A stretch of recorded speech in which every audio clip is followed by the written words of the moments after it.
And now, you're tuned in to RBLR, the home of Tampa Bay's RBLR Sports. Hello, everyone out there in Tampa Bay and beyond. This is James Knowles coming at you for the RBLR Sports podcast. I am here tonight, as per usual, with my co-host Carlos. How are you doing, Carlos, on this Tuesday evening that we are recording this week? James, it is a lovely night. It's 8:18 p.m., Tuesday, February 6th. There's some stuff to talk about.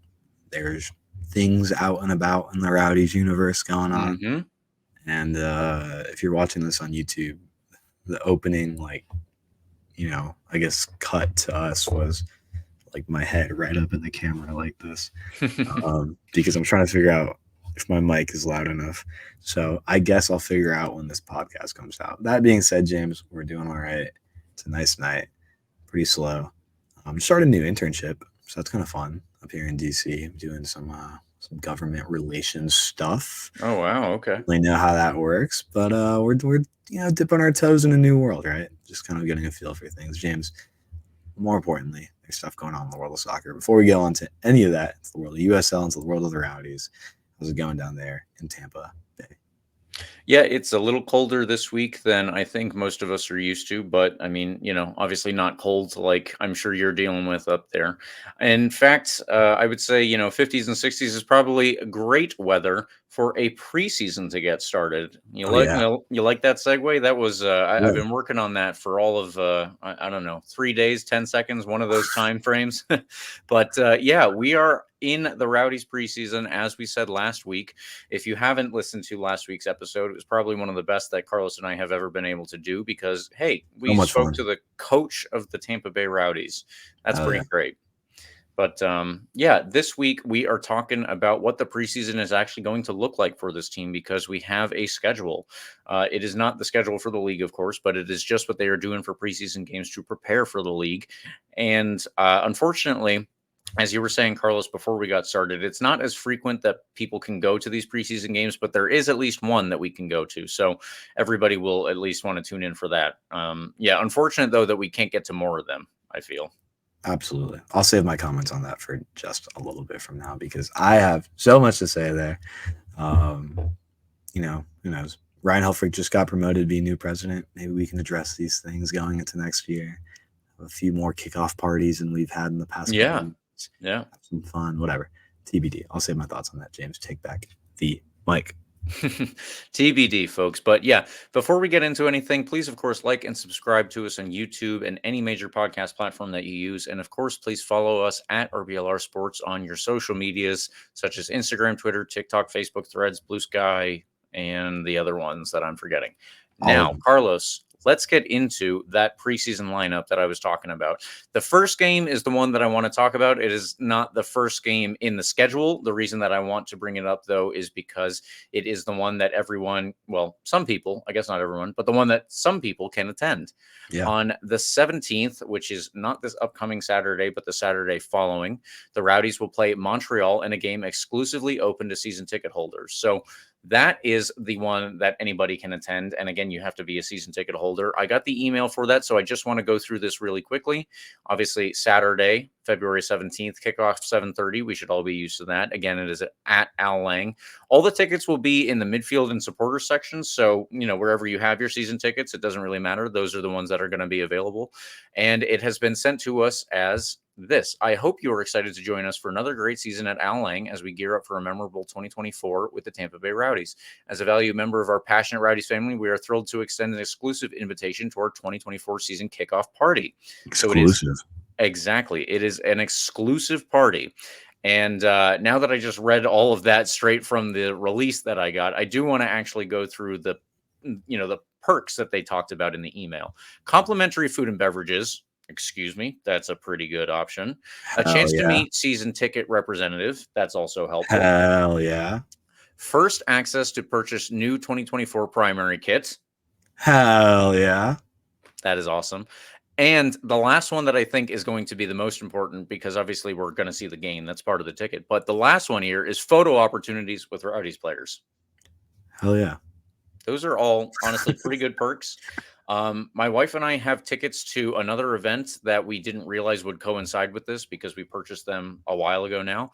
And we're both debating whether or not we need to do that or this one because you know what? There's no complimentary food and beverages at the other event.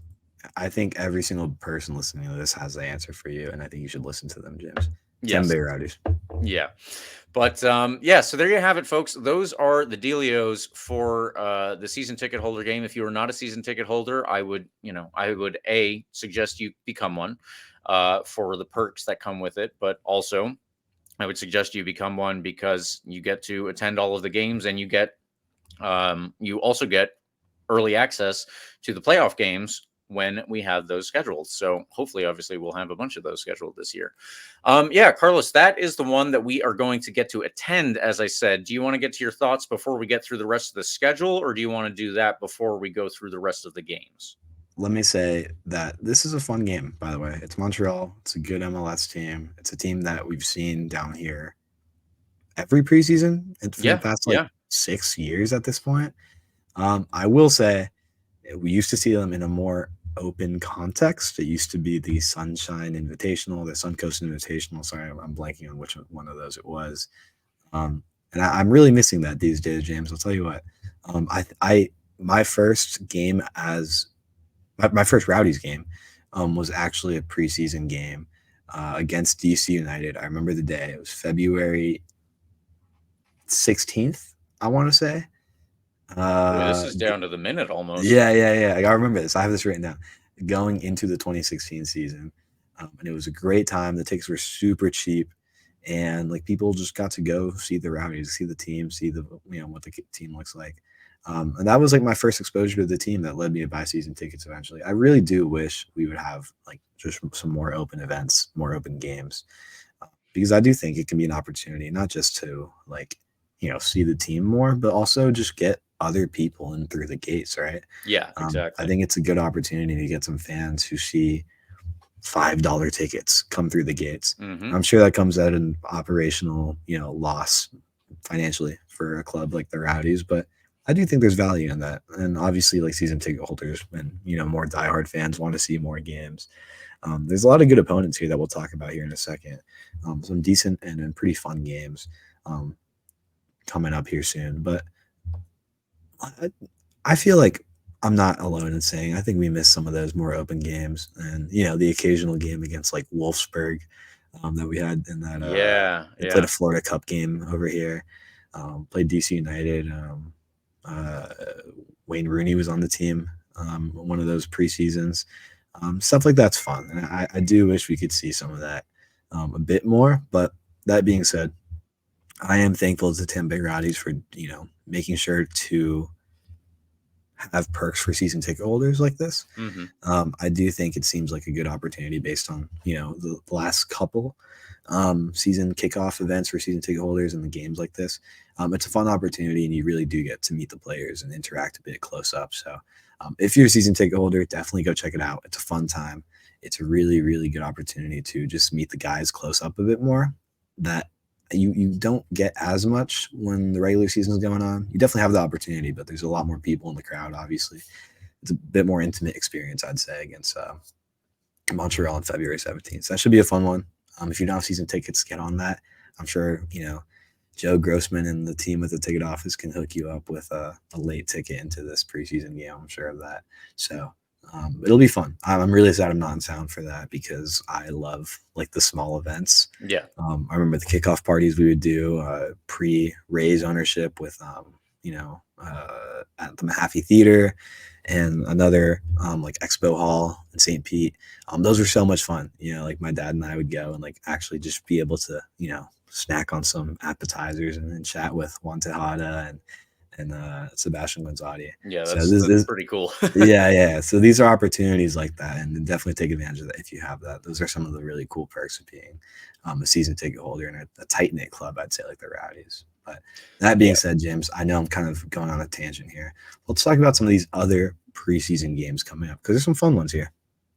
Yeah, absolutely. There are ones, unfortunately, that we will not be able to see, as we've already discussed. But at the same time, you and I think, will be able to glean at least a little bit here and there from what comes out of these. So, the first actual preseason game we have is going to be on February 9th. So, that is, in fact, in 3 days from now. Yeah. When you're listening, it'll be 2 days.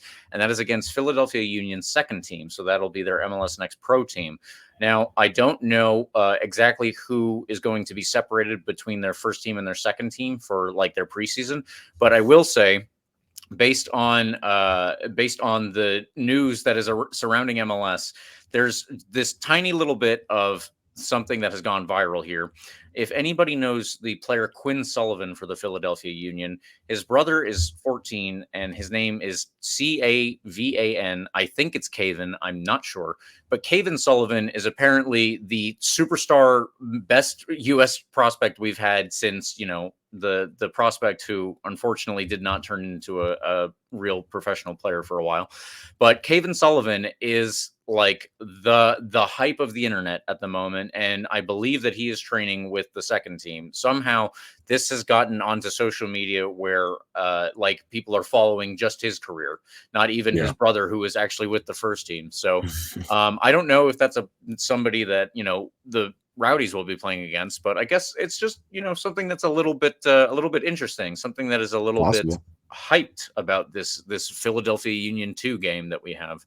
But the game afterwards is, well, it's the very next day. It's on February 10th, and that is against Atlanta United, who are coming to Al Lang with, I believe, their first team. So a little bit of intrigue and also weird scheduling that it's 2-9 and 2-10. But there you go. Those are the games coming up, I guess, this weekend. Yeah. A little secret that big Rowdies don't want to tell you is that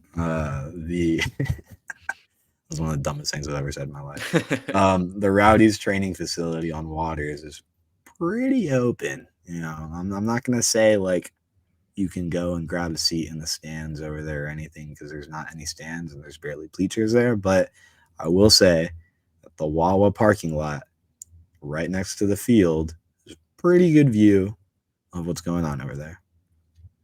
I don't know what time they're playing. I don't know what's going on over there, but he's just throwing it out there, folks. I'm throwing it out there in case you happen to drive by 275 right there. Sorry, not 275, the Veterans. Is that the same thing? I'm bad with roads. And you catch a glimpse of the Rowdies there. So, and I know there's plenty of loyal fence gang cultists on Rowdies Twitter. They'll certainly make their way to Al Lang for that game against Atlanta United. I'm curious. I'm really interested to see like kind of how we line up for these couple games, because obviously they're back to back. You don't really expect the same players to play 90 minutes or whatever. Both of those games, it seems like a lot. I can imagine we're probably looking at a lineup with more than a few trialists, maybe in that Philadelphia Union 2 game, just as test some guys out. It seems like an opportunity to see what some trialists out there have to offer. So curious to see what the lineups are, curious to see what we hear from the game, if anything. Curious to see if anybody shows up and gets some more detailed accounts of what's going on over there. Yeah, and I will say there is the soccer, like the indoor soccer facility called Football 5. I used to play there a lot with my friends after I graduated college, and that is on Linebaugh, roughly. Not far away. So if you're playing soccer and you just happen to be in the area, there is a game going on, like we said, at the training facility, at least on some of these days. So, the Atlanta United one is at Al Lang. As you said, I think Philly 2 will probably be at the training center or the training ground. I'm looking at the Rowdies press release, and it says that a game against Philadelphia Union 2, Friday, the February 9th, will be at the Rowdies training facility. So there we go. If you have any interest and maybe you're in the area for some reason, there's probably a way to catch it there. I would not advise you try to watch it from the Veterans Highway, though. We will say at RBLR Sports, we do not advocate people watching from the highway. I agree. I'm not gonna advocate anything different, but you might catch me on the Veterans on the side watching that game. Do grab a sandwich from Wawa and watch from the parking lot, though. Yes, that is a safer vantage point, folks. Try it there. Later on in the month, on the 21st to be exact, the Rowdies will play against the University of Tampa. And then on the 24th, we will play the University of South Florida. So we are playing both Tampa colleges, I guess. And these will both be at the training ground as well. If you are so inclined to check out that Wawa, there are some options there. And then we have a game on March 1st against Huntsville City, which is another MLS Next Pro team. That will be at IMG for some reason. So me down here in Bradenton, maybe I can somehow sneak in there. And on the 8th of April, we are playing Orlando City B. That is in Orlando. It's kind of weird what we're doing for all of this preseason, but it's also interesting that we have this huge range of different teams that we're going to play. 2 MLS teams, 2 MLS Next Pro teams, 2 colleges. No, I'm sorry, 3 MLS Next Pro teams and 2 colleges. It's we're going to get some level of information, but Carlos, I really don't know what. Me neither. I know that if you like Wawa, there's plenty of opportunities to be in that parking lot. Yes, it seems like we're going to be exactly. there quite a bit. That's such a shame, by the way, that disclaimer: Wawa is not sponsoring us. It feels like I should say that just because I'm mentioning that a lot. But if someone from Wawa is listening to this, I'd be more than happy to advertise your chicken salad sandwich on this podcast. I'm a huge fan. That being said, it's such a shame that those games against University of Tampa and USF are at the training facility. If you recall, the past however many years, it's been a while, whether we play one or both of them, it's usually been at their campus. I went to that game against University of Tampa at Pepin Field down in downtown. Such a cool stadium to watch a soccer game, like having the downtown skyline back there. It's a really underrated gem. Corbett Stadium, again, I think is also underrated. Beauty on the campus of USF. You got those grass one with a berm there. Too. Exactly. So fun and great to watch a little game. Cool to see, the kids get a chance against the pros here. I think it was cool for like those schools as well. They would get really good crowds. They'd get really good crowds for those games. It was cool for those schools to have, that event on their campus. I think it's kind of lame for them. I think it's also kind of disappointing for Rowdies fans because they were much more open with those games in the past as well. So that being said, I don't really see the point of playing college teams in the closed facility, but I don't know. I guess you can try out like try lists in that type of game as well. I guess, I feel like if you're playing a college team, it's really much more of an exhibition. Like you're going to be beating them up anyway. Like that's something to do more in the public, I feel. But I digress. You can tell I have pretty strong sentiments on this because I love the preseason, James. I love it. The preseason is the time for people to start getting hyped about the team, start going to the stadium, start feeling like what it's going to feel like during the regular season once March and April roll around. It's a little sad for me to see this, but that being said, there are plenty of games that we're going to learn, like you said, at least a little bit about what this team's going to look like. And I have a feeling we're going to have 1 or 2 try lists get on our radar because there's so many games here against, like you said, a huge range of opponents, MLS squads, all the way down to college sides, including a D2 college side in the University of Tampa. Including a D2 one. Which, with all due respect to University of Tampa men's soccer program, based on what I know about them, they weren't particularly great. Neither was USF last season. So, I don't know. I really don't know what you get from this. I just hope it's a opportunity to try some things, and maybe pick up a Juan Tejada along the way. Right? That's how we got him. I believe it was it that game against Wolfsburg that he came? No. I'm mixing up. No, I don't think so. But it was a preseason game where people kind of fell in love with this kid with the long hair, and he made the team eventually. And I always love those stories. So who knows? Maybe we get 1 or 2 of those this offseason. Definitely have a little bit of space on the roster. It's not super, super deep, but we have enough players. There's enough space to add 1 or 2, though. Yeah, I think for the preseason, especially with so many of these games being behind closed doors, the real thing is just to get game fitness kind of deal. And obviously, as we say every year, just avoid injuries. I don't remember which game it was, but I'm pretty sure it was a preseason game against one of the colleges that Leo Fernandez tore. Montverde Academy. That was it. Thank you. It was the Montverde whatever team, like whatever division like Yeah. they play soccer in. They Not tore his great. Achilles in that one. And if we can avoid that this year, I think that would be swell. Yeah. But yeah, if It's they a can low get the bar. match right, yeah, exactly. It is a low bar. You're correct about that. But if we can get some match fitness, that'll be good. If we can avoid injuries, that will obviously be significantly better. And you know what? Let's beat OCB as well. Why not beat Orlando City B? I'm sure that it'll be somewhat cathartic for that. But yeah, that is your preseason schedule. And then obviously afterwards, the actual season will get started.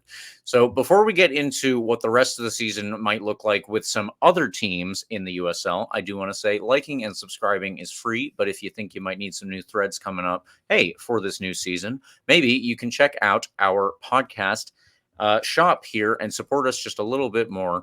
We are at shop.rblrsports.com on that side. I got it eventually. You for got it. everyone on YouTube. Yeah, check out the designs that we've got there. We've got some new ones, in fact, and there will be a link in the description if you would like to get 10% off of an order that you are placing. Hey, I have a promo code for you that is COYR. Please do that. And I will hope to see somebody this year in RBLR Sports gear in the stands. Now, Carlos, let's get into some USL news because there's actually a good bit of news from when we recorded last week. Yeah, there's definitely some stuff going on out there. We've talked a little bit about the, I'm not going to say like revival of Las Vegas Lights, but there's something going on over there. There's some serious soccer operations happening for the first time in several years at the Las Vegas Lights in Nevada. They got new owners. We know that. We heard about that. Now they got a new manager in Dennis Sanchez. Not only that, though, they appointed a new sporting director in Gian Leonardo Neglia, which is definite progress. We have names attached to the team, names with a decent amount of experience. Gian Leonardo Neglia, from what I understand, comes from Venice. He was an assistant sporting director with Venezia FC, who I believe is in the second division, but they were briefly in the first division last year or a couple years ago. So a big team, a team in Italy, a guy that I'm sure knows what he's doing, worked in front office with a pretty, significant team all the way in Italy. So it seems like they got something going on, right? So I'm happy for them.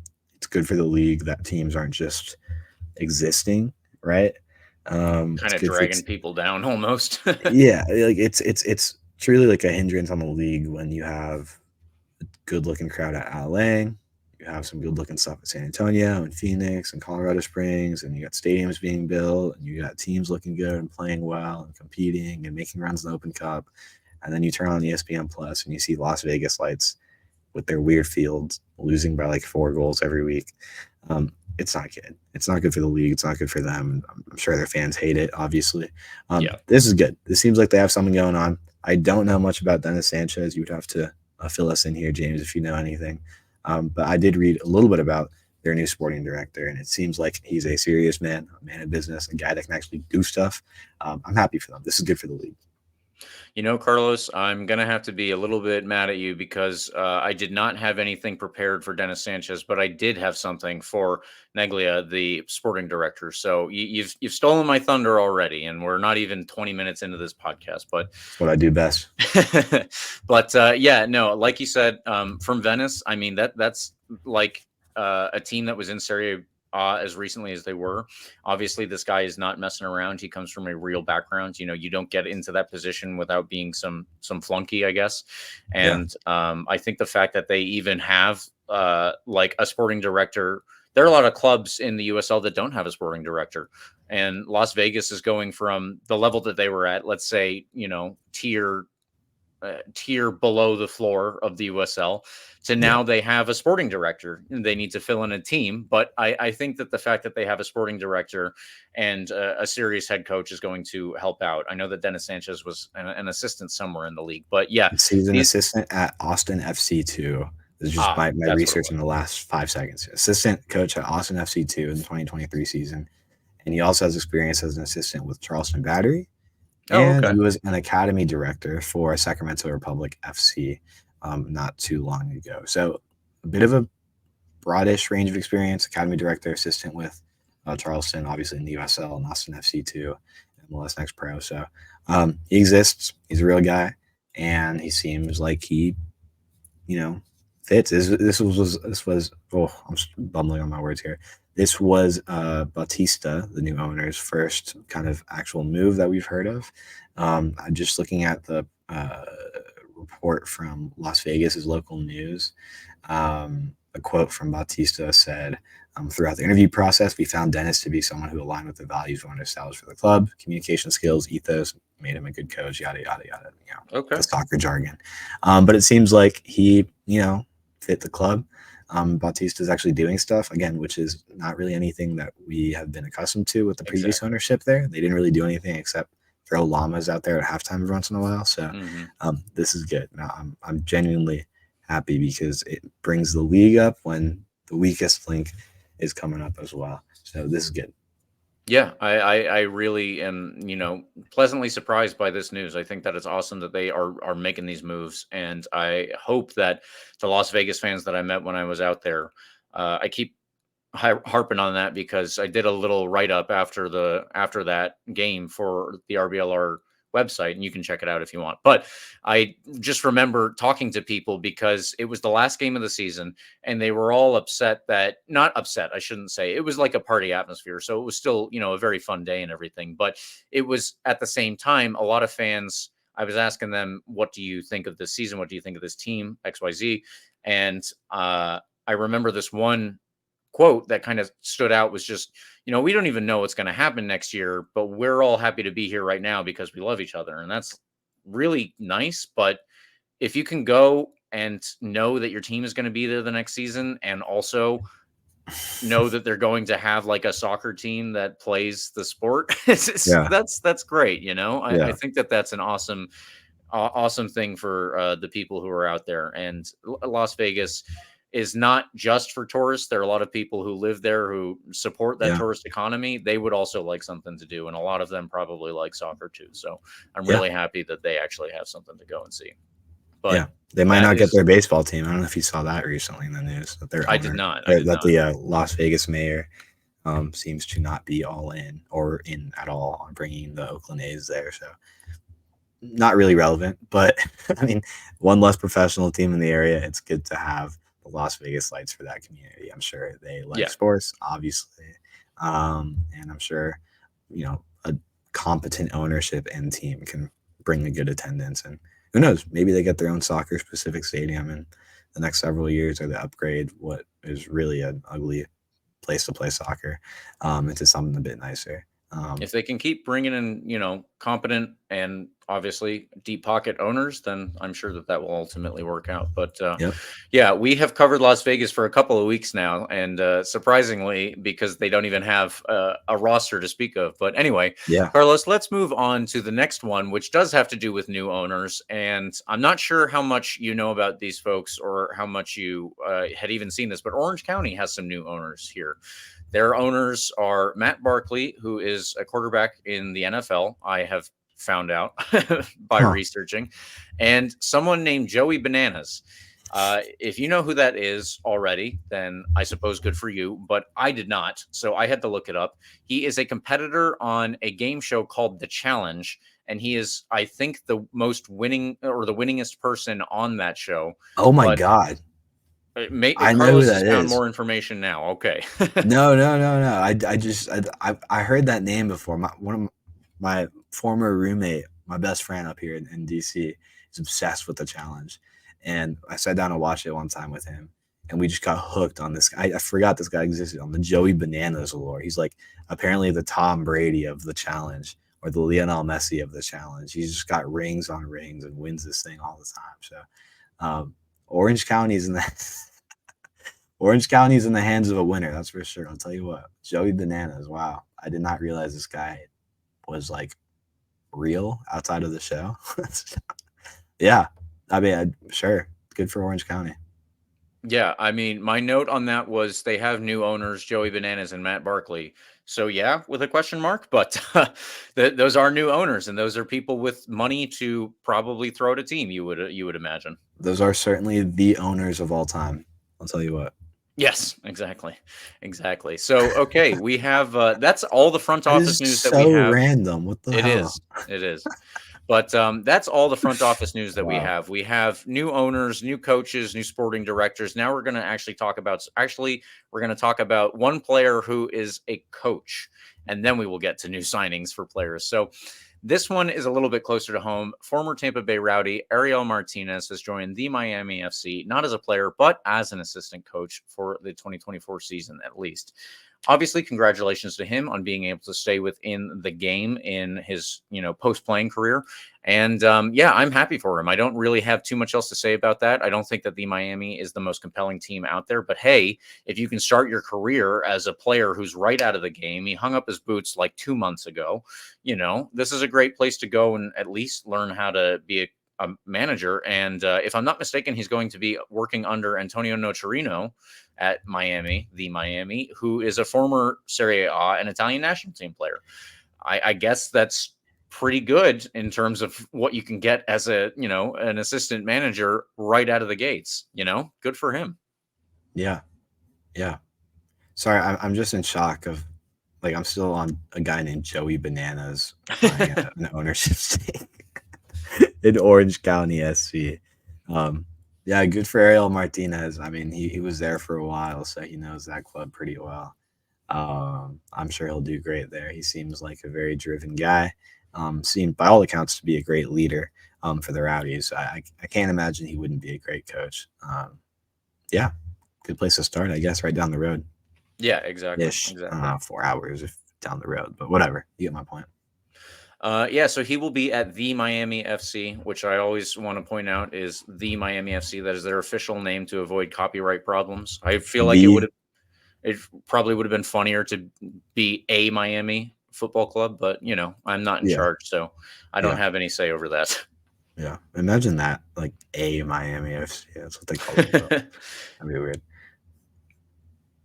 Yeah, it would be. I don't know. It could have been something like Miami Atlantic, or some. Anyway, we could play. How do you change the name of that team all day? But let's move on to the players that are actually going to be in the USL. So Rhode Island are continuing to sign players. I don't know if you guys have heard of this Rhode Island FC, but they are doing extremely good business in their preseason before they get started on their original and first season in the USL. They have signed Canadian player Karifa Yao, who was previously with the Vancouver Whitecaps. And he's a center back. He was always highly rated during his youth soccer, and then unfortunately for whatever reason it didn't work out when he signed to the first team with Vancouver Whitecaps, or first Montreal, then Vancouver Whitecaps. And yeah, it's just, this is a good signing for their defense. I really think that he could be a big playmaker in this league in terms of a very competent center back, and I think that he really shores up what is at this point kind of an unknown of a defense, just because the players have probably not played together that much. But this is somebody that you can probably rest on and think that you've got a very strong back line. I think that Rhode Island are doing just smart business every single day that we see them. Yeah, you can't really say much else about their off season. It's only been positive. Yeah. Yeah, I'm curious to see how their season ticket sales are going. I don't know much about that, but I'd like to poke around in that department, because on the field stuff is looking great. I mean, this team looks like it could be competitive, obviously, right off the bat, compete for really, really, good looking positions and for a first season. I am optimistic about how the fan base responds over there. And I guess the fan base is, I put in quotes, we don't really know what a fan base looks like for a team that hasn't played yet. But I'm curious to see how that's going. So I'll poke around in that later today, because I'm sure if they're following the off season, fans over there have a reason to be excited. It's going to be a fun team to keep up with. Yeah, I agree with that entirely. Another Canadian center back who has moved within the league is Nathan Dos Santos. He was previously with Pittsburgh, and somehow over this offseason, Pittsburgh have had a bit of an exodus, and they have lost him as well now. Nathan Dos Santos, who was one of the frequent players alongside Arturo Ordonez, one of the best players in the whole of the USL in 2023 that left Pittsburgh. Although Nathan Dos Santos did not go to the same place, he went to Charleston Battery. So that is Charleston's gain at this point, and another loss for the Pittsburgh Riverhounds in a very tough offseason for them. They always tend to put something together, especially under Bob Lilley, of course, but I'm still struggling to see exactly whom they're going to bring in to replace several of these guys. And this is just another one that you have to cut out and then refill with some guy, probably from college, because Bob Lilley is very good at that. But I just don't know who it's going to be yet. Yeah, it's a question mark. I mean, they're literally just sending everybody out and not bringing many people in. So yeah, it's a big question mark. They always seem to, like you said, someone put it together. Always competing. They're kind of usually higher up in the table. This past season, obviously, they had a great season. They really did put it together. Certainly, we're expecting them to build on that a bit more. They had a great team. But yeah, it's really strange how they just kind of been, letting a lot of people go. So keep an eye on them. They need players. Like they need to make signings at this point. They're just losing. They're bleeding themselves dry. So keep an eye on them. They're going to have to make some signings. So they're coming, I'm sure. I'm curious who is really left out there at this point. I don't know. It's pretty late in the preseason. Like you said, they're probably going to have to go after a lot more young guys. I'm sure you can build a pretty good team with mostly young players. But I don't imagine they're going to be in a place to really build on the core that they had last season. So kind of sad. I'm actually a little disappointed for them. I think they had a really good thing going. Yeah, it's not what I expected for an offseason, definitely. But, as we've said, Bob Lilley usually finds a way to put it together. I don't think that it will be put together early enough that they can make the same run that they did in 2023. So, we'll see what that turns into. But more than likely, they'll end up in the playoffs somehow. There is still there's still plenty of good college players out there, and I think that some number of them are obviously going to end up in Pittsburgh Riverhound colors. So to bring it back to Charleston, who signed Nathan Dos Santos, they have lost Tristan Traeger. Tristan Traeger was a winger this past season for them, I think for the past 2 years. But either way, he has gone to Monterey Bay in California. And in the meantime, Charleston Battery replaced him with a very, very competent striker in MD Myers. MD Myers, whose name is Matthew Myers, goes by MD, was formerly a player at Rutgers, and he went to the MLS draft last year. Unfortunately, he did not sign with the team that drafted him, but he had such a stellar record scoring for Rutgers that he got a run out in MLS Next Pro, where he became one of the top scorers in that league. I don't know if he was the top scorer of the whole league, but he was very much up there, and he was on the team of the year at the end of the 2023 season for MLS Next Pro. Charleston Battery saw that resume and said, well, I guess we lose Tristan Traeger, but let's go get this guy. And I think that Charleston Battery are doing everything they can to make sure that if they make it to another USL final in 2024, they will definitely not lose it. They will be the ones who actually end up with the trophy at the end of the season. Yeah. I've been there, Charleston. I know what you're feeling. We all do. If you're listening to this podcast, you probably know what I'm referencing. But yeah, they're building a pretty good team. Again, not like Pittsburgh, not exactly like Pittsburgh, but they're losing some decent players in the process, though, unfortunately, for them. I think Traeger is one of those. That's a pretty big loss for them, actually. A pretty big pickup for Monterey Bay, whose offseason I don't really know much about at this point. I could go back and check, but I haven't really heard much on their front. So this might be one of the bigger pickups for them this offseason. Yeah, I would assume that he's going to be a pretty regular player for them in the front line. Yeah. And I think that MD Myers is going to be interesting. I think that Tristan Traeger is also going to be very interesting because he was a player that was a big thorn on our side this past season. So these are two interesting moves for both of the clubs involved. And I'm definitely I'm still worried about how Charleston is looking.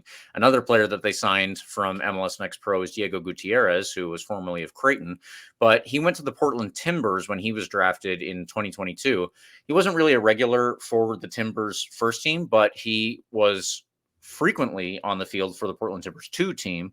And he is like a wide forward in a 4-3-3 type of setup. So he is a direct replacement for Tristan Traeger.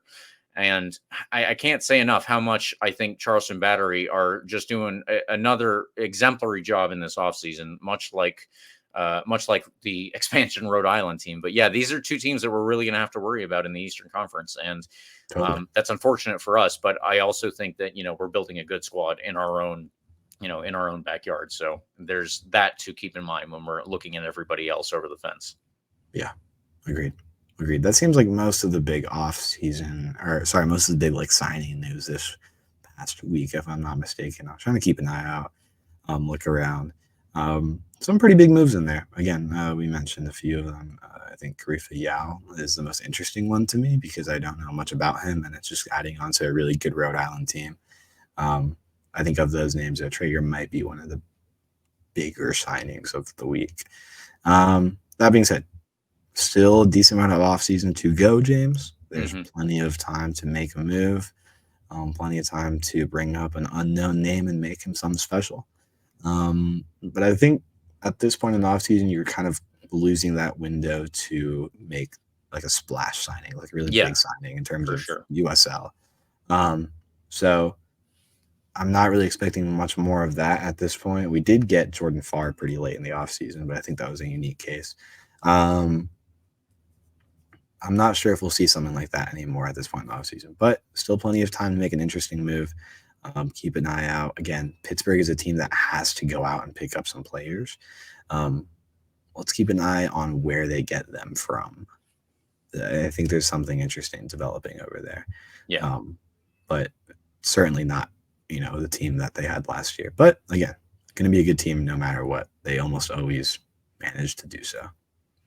Hopefully none of those Georgetown or Akron graduates that were supposed to be coming to the Tampa Bay Rowdies. We know that we've got people on the inside working on those teams, Carlos and Michael Nanchoff from our prior interview. But we know that those guys are supposed to be reaching out down to the Tampa Bay Rowdies and seeing how they can do there.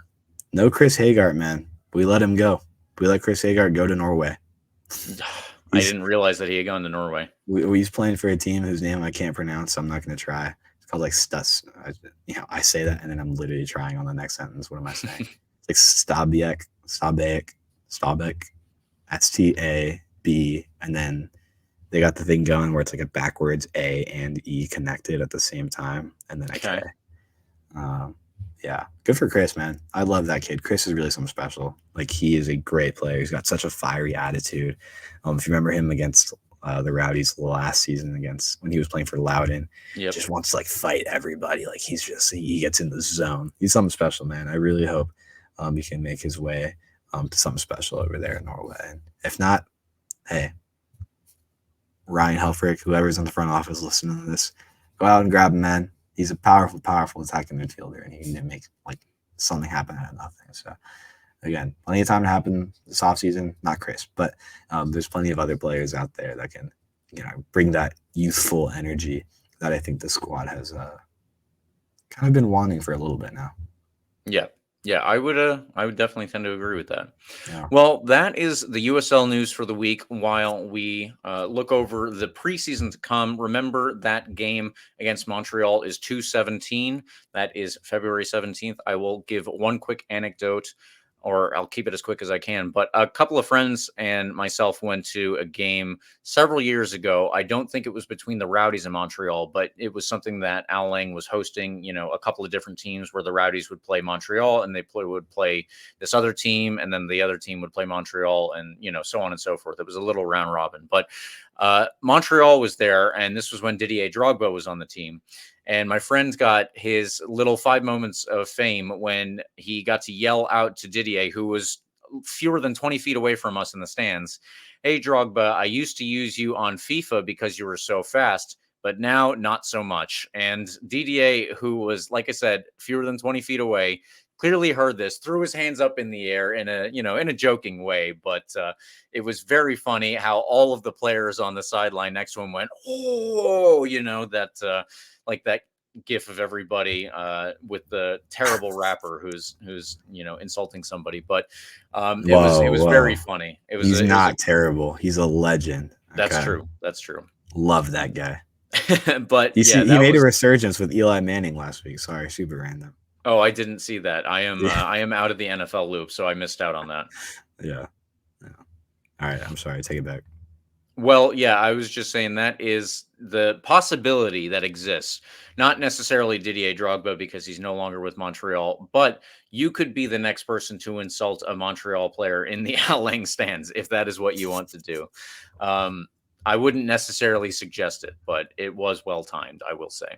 So that will do it for the USL news and the preseason roundup for the Rowdies. And we have a couple of little bits of extra time news here. Of course, please tune into our RBLR Deportes show as well as our new Tampa Bay Sun program. The Tampa Bay Sun is now putting out Sunday newsletters, which is pretty cool. They obviously call it a Sunday newspaper. So we get some actual news from this team, and I think that is really awesome because I am very much looking forward to them. Also, please tune in tomorrow on the Lightning program. We have a Lightning watch on YouTube, in fact, for RBLR. And the guys who cover the Lightning obviously do a very good job. Also, my friend Alexa does a very good job on TikTok side of things with the Lightning. But yeah, if you guys tune in and watch along, then, we might be able to do this more frequently here. So keep an eye out for that. Again, it is tomorrow night, which if you're listening means tonight. Tonight is the time that you should be tuning in.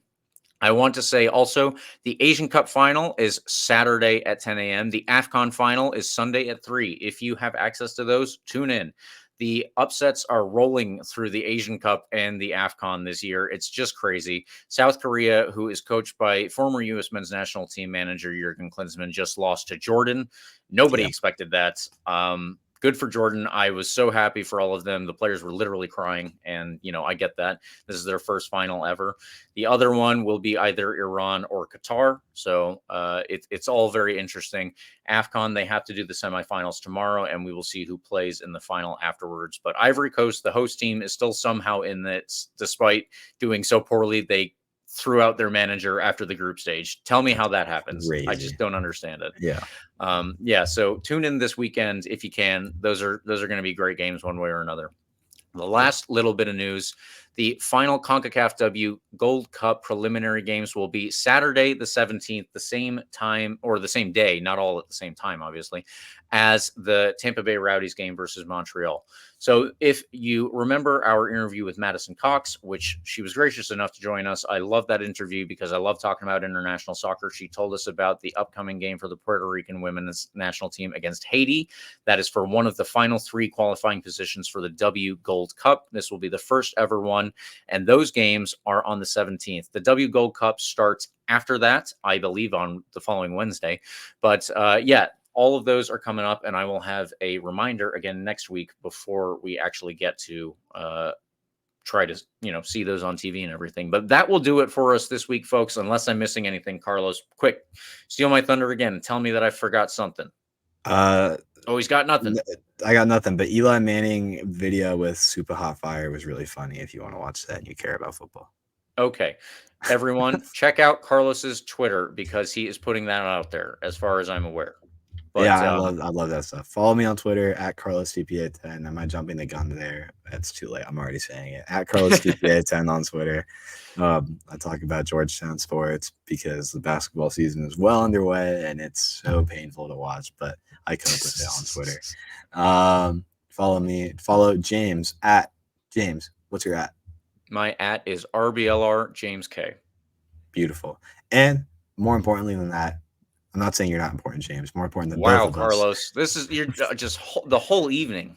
Yeah, I hate James. By the way, that's to be clear. I don't like doing this on Tuesdays. I hate James. I wish I had a better co-host over right now. I'm joking. I love James. Follow at RBLR Sports on Instagram, Twitter, TikTok, Facebook, Threads, anywhere you find anything. Follow us there at RBLR Sports on all the social medias. Follow us. Use hashtag AskRBLR on Twitter, especially to reach us and, have us talk about things on the podcast. It's the preseason. There's so much to talk about. I know there's plenty of questions out there about what we're going to look like, what the team's shaping up to be like. James and I want to talk about it. So if you have something you want to ask us, feel free, again, to use hashtag AskRBLR, and we'll be sure to bring it up in the next episode. Yeah, exactly. I think that is a very good plug. And of course, like and subscribe to our podcast. You can get the full experience on YouTube. And we are also on Spotify, iHeartRadio app, Apple, Google Podcasts, wherever you are, we are too. Come on, you Rowdies.